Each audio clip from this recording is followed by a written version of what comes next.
I have a death wish. Now, before you just boot me off this stage for saying such a thing in a pandemic, I'll explain with a little backstory, starting with my second grade gym class. This was the longest, most humiliating hour of the week. My PE teacher, Mr. Jensen, was a former drill sergeant, and I always felt like the weakest kid. On my report card, he'd check the boxes corresponding to what must have been important for kids' physical development in the 70s. Oh, except the one on leadership qualities. He left that one unchecked. Then he added a note. He said, "Andrea has difficulty kicking balls." My dad, who was always one to see people's gifts instead of their limits, wrote a letter back to Mr. Jensen. He said, "Andrea may have difficulty kicking balls, but you should see her stand on her head and do cartwheels." As a kid, it was usually the smallest on the playground, never athletic, picked last for, you guessed it, kickball. I took solace in my dad's sincere support. But now, as a business owner, I can see that ball kicking can really come in handy.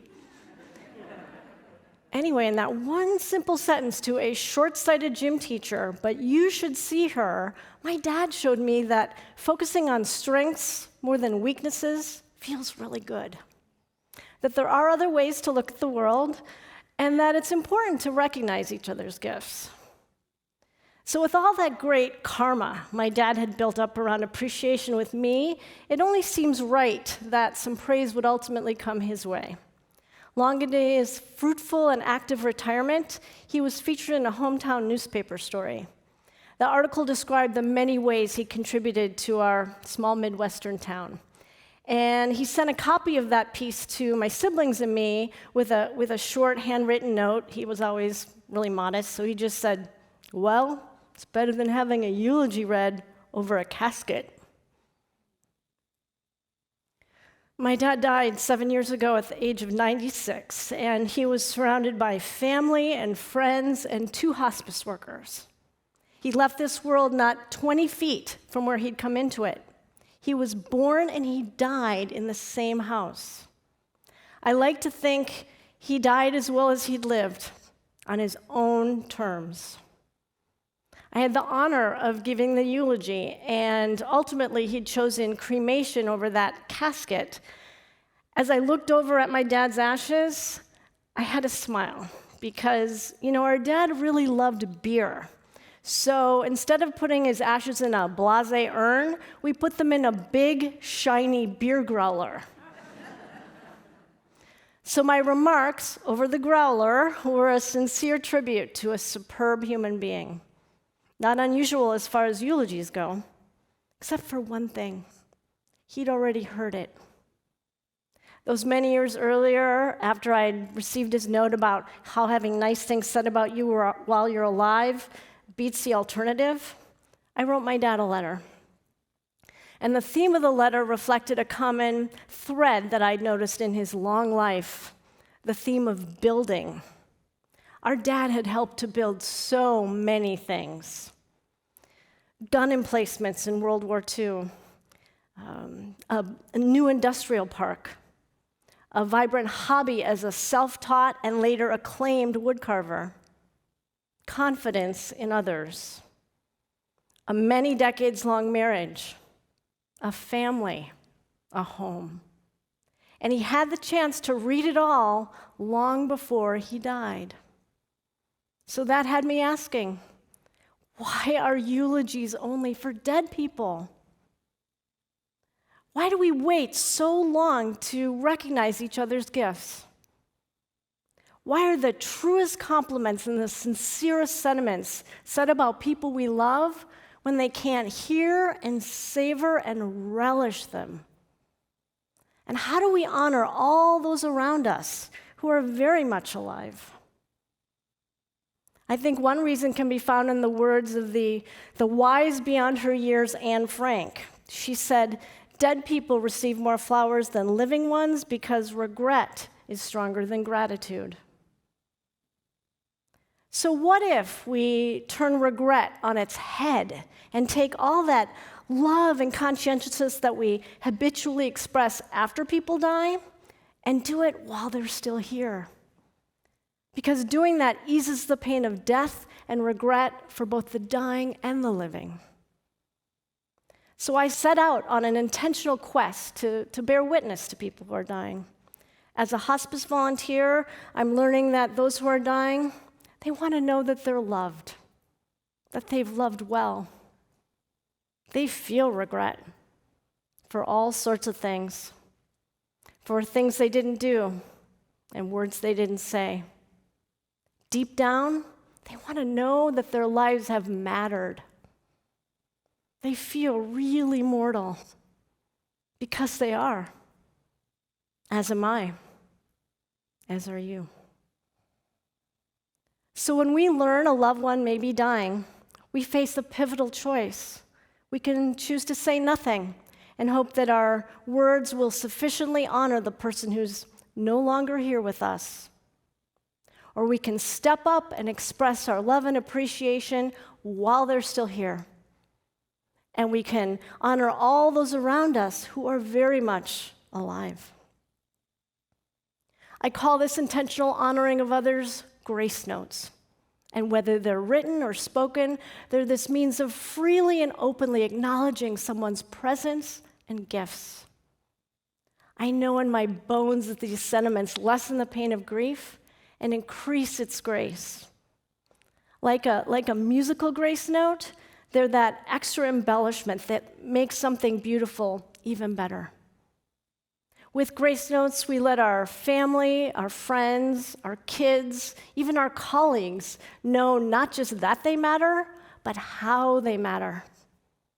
And these notes also help us to overcome the illusion that there'll always be more time to let others know how they're impacting the world. So what do you think keeps us from gracing each other this way? Lack of time? Fear of feeling awkward? Unresolved anger? Maybe a lack of forgiveness? With that in mind, I'll tell you a bit about my friend Sandy. For much of her life, she had this complicated relationship with her mom. She was holding on to decades of resentment. Some of it was tied up in her mom's alcoholism. But now her mom was dying of cancer, and as heart-wrenching as it was to admit, she said sometimes she wanted her to die. Sandy and I happened to go for a walk not long after my dad passed, and I said I felt this sense of freedom and a lack of regret, and I thought it had to be because I gave him that note before he died. So Sandy decided to write her mom a note, and she included an honoring set of memories about what she did love about her mom. She called me later. She said, "You know what? It was like magic. I started liking my mom. I forgave her. I felt compassion for her. My heart got softer." Here's the thing. When we're writing a grace note, you're not trying to get published in a poetry anthology. You don't have to sound like Shakespeare. My guess is you're probably not trying to get a job at Hallmark. You just want to sound like you. You just need to be willing to try. You're aiming for truth, authenticity, love.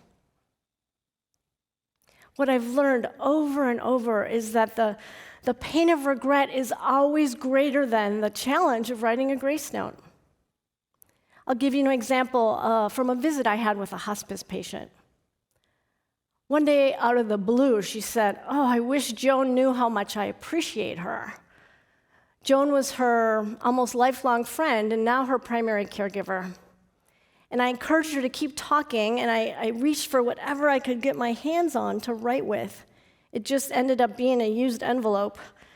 And she shared some more sentiments, and then I said, "Tell me about a favorite memory of a time that you and Joan spent together."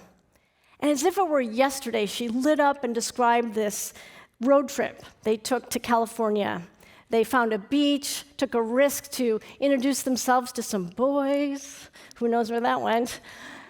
And altogether, our exchange took a few minutes. Joan came back into the room, and I handed her that note I'd written on the envelope. And she stood there speechless.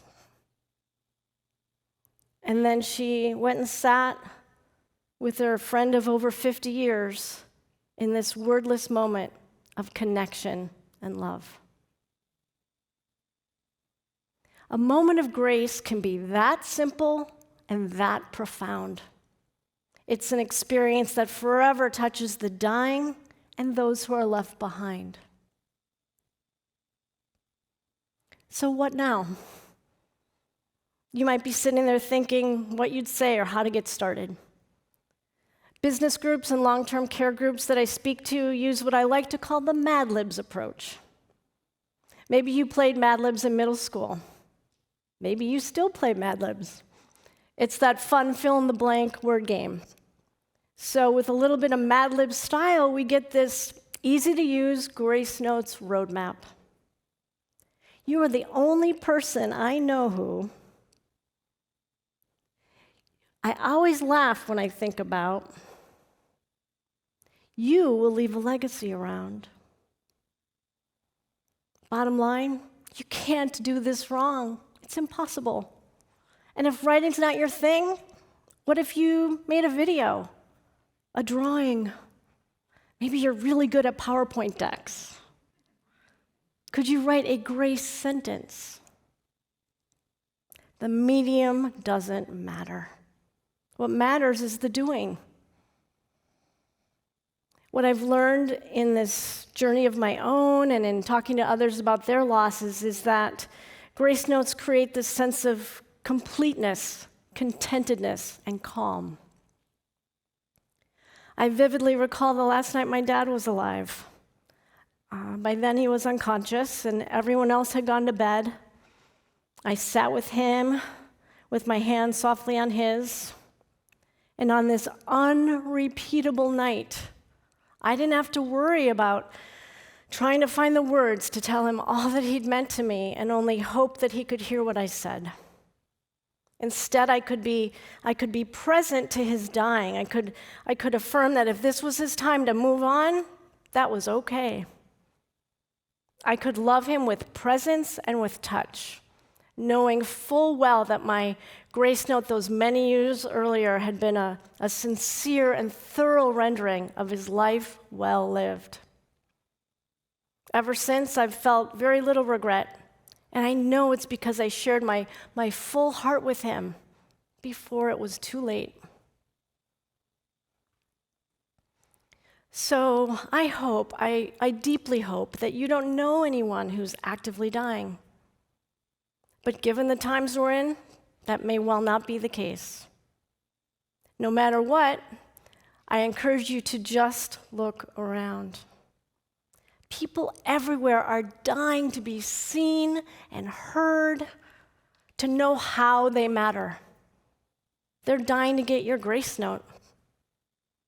So that is my death wish. That you see how your note, no matter what form it takes, is like an oasis in a desert of people who are thirsty to know they're making a difference. Like my dad said, it's better than having a eulogy read over a casket.